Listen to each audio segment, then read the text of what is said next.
Hello students. अभी तक हमने सी एफ पी आई के बहुत सारे केसेस डिस्कस कर लिए हैं एंड अभी एक मेथड हमारे पास पर्टिकुलर इंटीग्रल फाइंड करने का बचा हुआ है। That is the method of undetermined coefficients. Undetermined से ही आपको समझ में आ गया होगा कि यहाँ पे आप अपने तरफ से कुछ अजम्पशन करके चलोगे जहाँ पे वैल्यूज़ अनडिटरमाइंड होंगी and then further calculations use करके आपको वो अनडिटरमाइंड वैल्यूज़ को फाइंड करना होगा। So the method of undetermined coefficients is a technique for determining the particular solution to a linear constant coefficient differential equation for certain types of non-homogeneous terms qx। सो सबसे पहली चीज़ तो आप ये method कौन से टाइप के इक्वेशंस के लिए यूज़ कर रहे हो? लीनियर डिफरेंशियल इक्वेशन जिसमें कोफिशिएंट्स आपके कांस्टेंट हैं, मतलब D N plus A one D N minus one plus A two D N minus two and so on A N y is equal to q। ये आपकी एक linear differential equation थी of nth order with constant coefficients. Constant coefficients मतलब यहाँ पे D N minus one D N minus two इन सारे operators के कोफिशिएंट्स आपके क्या होते हैं? कांस्टेंट्स होते हैं, सारे डेरिवेटिव्स के कोफिशिएंट्स। सो ये मेथड आप इसी टाइप के इक्वेशंस के लिए यूज़ कर सकते हो। दूसरी चीज़, यहाँ पे जो आपका q होता है वो चार टाइप्स के q के लिए आप यहाँ पे मेथड ऑफ अनडिटरमाइंड कोफिशिएंट से पर्टिकुलर सोल्यूशन फाइंड कर सकते हो। सो बेसिकली हम यहाँ पे क्या करते हैं, जो हमारा q फंक्शन होता है उसके बेसिस पे हम अजम्पशन करते हैं कि हमारे इक्वेशन का पर्टिकुलर इंटीग्रल या फिर पर्टिकुलर सोल्यूशन क्या हो सकता है। सो फॉर एग्जांपल ये चार फंक्शंस हैं जिनके लिए आप method of undetermined coefficients use कर सकते हो। सबसे पहला, अगर आपका जो qx है वो x to the power n type का फंक्शन है, तो आप क्या करोगे? आप अपने पर्टिकुलर इंटीग्रल को अज्यूम करोगे n डिग्री का एक पॉलिनोमियल। अगर x टू द पावर 2 है तो भी आपका क्या आएगा? 2 डिग्री का पॉलिनोमियल आएगा। ऐसा नहीं है कि अगर x स्क्वायर आ रहा है तो आप सिर्फ ax स्क्वायर ले लोगे पर्टिकुलर इंटीग्रल को। नो, अगर यहाँ पे x स्क्वायर है तो आप पर्टिकुलर इंटीग्रल क्या गेस करोगे? ax square plus B X plus C. मतलब x की जितनी भी पावर आपके qx में आ रही है आप उतने डिग्री का एक जनरल पॉलिनोमियल अज्यूम करोगे to be the particular integral of that differential equation. Second case, जब आपका जो qx है वो एक्सपोनेंशियल फंक्शन है, simply e to the power ax या e to the power kx type का फंक्शन है, तब आप पर्टिकुलर इंटीग्रल क्या अज्यूम करोगे? सिंपली जो आपका एक्सपोनेंशियल फंक्शन था उसको आप एज इट इज़ रखोगे और उसके साथ में एक कांस्टेंट अज्यूम करोगे a e to the power kx। Third case, जब आपका जो q है वो कोई साइन kx टाइप का फंक्शन है, उस केस में आप pi क्या गेस करोगे? a sine kx plus b cos kx। जब आपका q साइन का फंक्शन है तब भी आप pi पूरा का पूरा a sine kx plus b cos kx guess करोगे, और जब आपका जो qx है वो कॉस का फंक्शन है तब भी आप पूरा का पूरा a साइन kx और b कॉस kx ही गेस करोगे अपना पर्टिकुलर इंटीग्रल। तो बेसिक आइडिया यहाँ पे हमारे पास क्या है, एक बार आपने आपका पर्टिकुलर इंटीग्रल गेस कर लिया तो जो भी हमारा पर्टिकुलर इंटीग्रल होता है वो खुद भी डिफरेंशियल इक्वेशन का एक सोल्यूशन होता है। ये मैं आपको पहले ही बता चुकी हूँ। कैसा सोल्यूशन होता है? पर्टिकुलर सोल्यूशन होता है डिफरेंशियल इक्वेशन का। तो क्योंकि आपका जो पी है वो ऑलरेडी सोल्यूशन होता है डिफरेंशियल इक्वेशन का, इसका मतलब ये जो पी है ये क्या करेगा? आपकी डिफरेंशियल इक्वेशन को सेटिस्फाई करेगा। तो आपने क्या किया? गेस किया पर्टिकुलर इंटीग्रल, उसके बाद आपने उस पर्टिकुलर इंटीग्रल की गेस की हुई वैल्यू को आपके डिफरेंशियल इक्वेशन में रखा। उसके बाद आप क्या करोगे? लेफ्ट हैंड साइड और राइट हैंड साइड पे आप कोफिशिएंट्स कंपेयर करके अपने कांस्टेंट्स की वैल्यूज़ फाइंड कर सकते हो और उसी के करस्पॉन्डिंग हमें हमारा पर्टिकुलर इंटीग्रल पता चल जाएगा। बहुत ही सिंपल मेथड है ये। देख लेते हैं हम इस पे examples. For example the first one is find the P I of d two y by D x square minus y is equal to 2x स्क्वायर माइनस एक्स माइनस 3। यानी यहाँ पर जो आपका क्यू एक्स है वो x to the power n type का function है और यहाँ पे एक्स की मैक्सिमम पावर कितनी आ रही है 2। तो यानी आप क्या गेस करोगे कि let the particular solution of this differential equation be y is equal to A X square plus B X plus C, क्योंकि यहाँ पे x की मैक्सिमम पावर क्या है एक्स स्क्वायर है। ऐसा नहीं है कि एक्स स्क्वायर आ रहा है फिर x आ रहा है फिर 3 आ रहा है, तो आप एक बार एक्स स्क्वायर के लिए पूरा पॉलिनॉमियल लो फिर आप x के लिए पूरा पॉलिनॉमियल लो, ऐसा नहीं है। ये आपका क्या है, सिंपली एक क्वाड्रेटिक पॉलिनॉमियल है। तो आपने माना कि जो हमारा पर्टिकुलर इंटीग्रल है वो एक क्वाड्रेटिक पॉलिनॉमियल है जहाँ पे एक्स स्क्वायर एक्स के कोफिशिएंट्स क्या हैं, सिंपली कांस्टेंट्स हैं। तो क्योंकि ये आपका पर्टिकुलर सॉल्यूशन है, this implies this satisfies the given differential equation.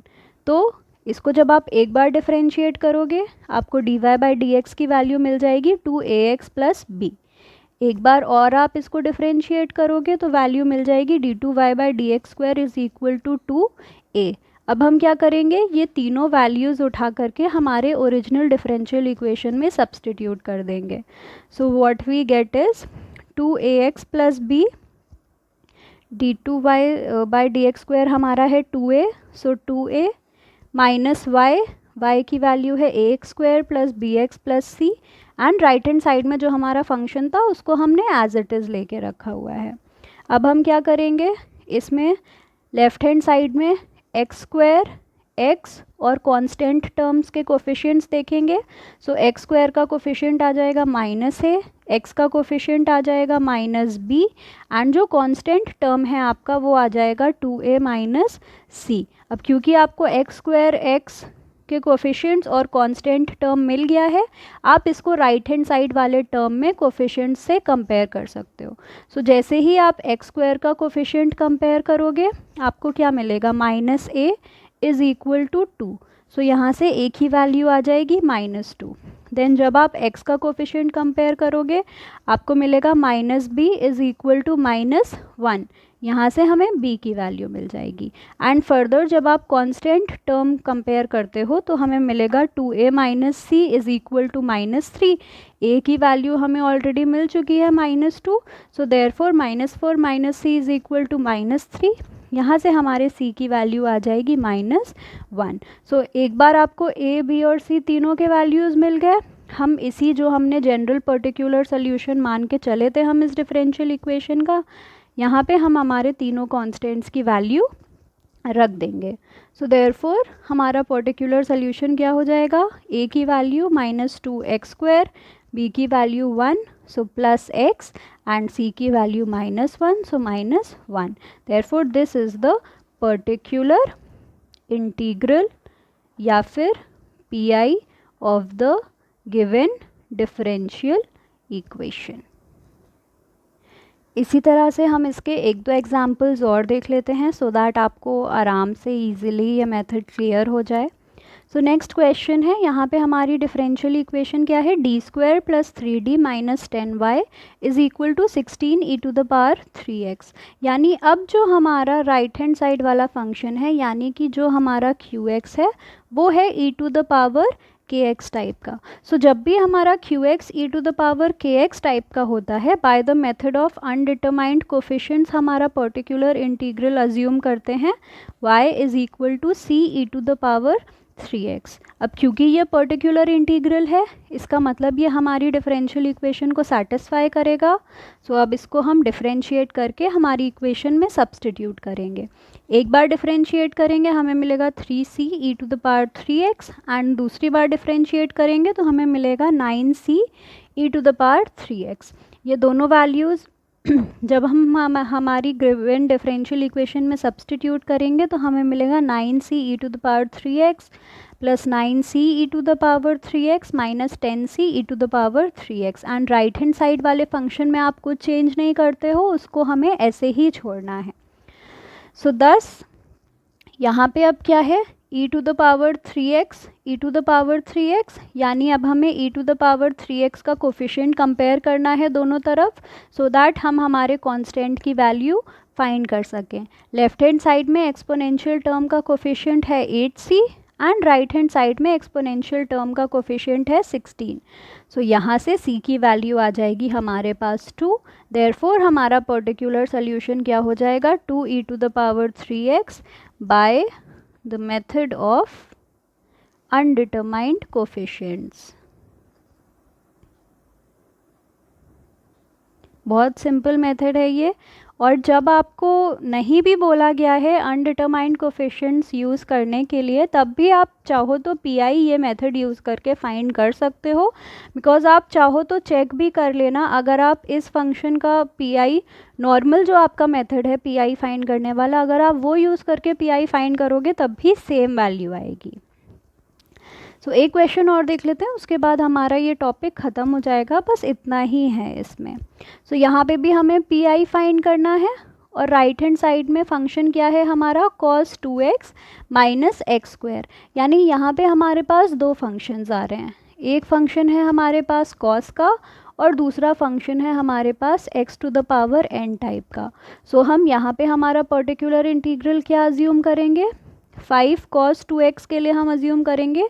बताया था मैंने, जब भी cos का टर्म या साइन का टर्म होता है आप अज्यूम करते हो a cos kx plus b sin kx। सो यहाँ पे भी हमने क्या अजम्पशन किया, k के जगह पर 2 है, सो a cos 2x plus b sin 2x। ये है आपके इस फर्स्ट पार्ट के लिए अजम्पशन। और सेकंड पार्ट हमारा क्या है, एक्स स्क्वायर है। सो मैंने बोला था x⁻n होगा, तो आप n के डिग्री का एक पॉलिनॉमियल अज्यूम करोगे पीआई में। सो यहाँ पे हम पॉलिनॉमियल क्या अज्यूम करेंगे, cx² प्लस dx प्लस ई। ए से मैंने स्टार्ट इसलिए नहीं किया है बिकॉज ए और बी हम यहाँ पे ऑलरेडी यूज़ कर चुके हैं। सो आप इसके आगे वाले अल्फ़ाबेट्स ही यूज़ करो। अब क्योंकि ये पी आई है तो डिफरेंशियल इक्वेशन को सेटिस्फाई करेगा। सो हमने 3 बार हमारे फंक्शन को डिफरेंशिएट किया, गिवन डिफरेंशियल इक्वेशन में रख दिया। इसके बाद अब आपको क्या करना है, राइट हैंड साइड में आपके पास cos 2x का टर्म है, एक्स स्क्वायर का टर्म है, और सिमिलरली क्योंकि हमारे पास sin 2x का टर्म नहीं है तो यानी sin 2x का कोफिशिएंट आपका जो राइट हैंड साइड में है वो 0 रहा होगा। तो हमने क्या किया, लेफ्ट हैंड साइड में हमने cos 2x का कोफिशिएंट एक साथ लिखा, sin 2x का कोफिशिएंट एक साथ लिखा, एक्स स्क्वायर का कोफिशिएंट एक साथ लिखा, और सिमिलरली एक्स और कांस्टेंट टर्म एक साथ लिखा। तो यहाँ से आपको मिलेंगे इक्वेशंस, और इन्हीं लेफ्ट हैंड साइड में cos 2x sin 2x x square के कोफिशिएंट्स को जब आप राइट हैंड साइड से कंपेयर करोगे तो आपको कुछ इक्वेशंस मिलेंगे। जैसे cos 2x का कोफिशिएंट LHS में है -6b plus 6a, and right hand side में cos 2x का कोफिशिएंट है 5। सो आपकी फर्स्ट इक्वेशन हो जाएगी -6b plus 6a is equal to 5। Sine 2x का LHS में कोफिशिएंट है 6a plus 6b, and right hand side में कोफिशिएंट साइन 2x का है नहीं टर्म हमारे पास, तो देयरफॉर राइट हैंड साइड में इसका कोफिशिएंट होगा 0। सो सेकंड इक्वेशन हमें मिल जाएगी 6b plus 6a is equal to 0। इन दोनों को सॉल्व करके आप a और b के वैल्यूज़ फाइंड कर सकते हो। इसी तरह से जब आप बाकी टर्म्स को कंपेयर करोगे राइट हैंड साइड से तो आपको बाकी कांस्टेंट्स की भी वैल्यूज़ मिल जाएंगी, एंड ये हमारा फाइनली पर्टिकुलर इंटीग्रल निकल करके आ जाएगा। So students, method of undetermined coefficients आप सिर्फ 3 ही केसेस में यूज़ कर सकते हो। बता चुकी हूँ मैं आपको, एक बार और बता देती हूँ कब कब, जब आपका फंक्शन x⁻n टाइप का है qx आपका, या फिर आपका qx e⁻kx टाइप का है, या फिर जो आपका राइट हैंड साइड वाला फंक्शन qx फंक्शन है वो sin kx और cos kx टाइप का है। इसके बाद हमें क्या करना है, हमें ये पर्टिकुलर अजम्पशंस करने हैं हमारे पर्टिकुलर इंटीग्रल के लिए। और क्योंकि हमारा पर्टिकुलर इंटीग्रल या पर्टिकुलर सॉल्यूशन हमेशा डिफरेंशियल इक्वेशन को सेटिस्फाई करता है, सो जो भी आपने पर्टिकुलर इंटीग्रल गेस किया हुआ है उसको आप अपने डिफरेंशियल इक्वेशन में सेटिस्फाई करवाइए। राइट हैंड साइड से कोफिशिएंट्स को कंपेयर करिए, आपको आपके constants a, b and c के वैल्यूज़ मिल जाएंगे, एंड दस you will find the particular integral of that differential equation using undetermined coefficients.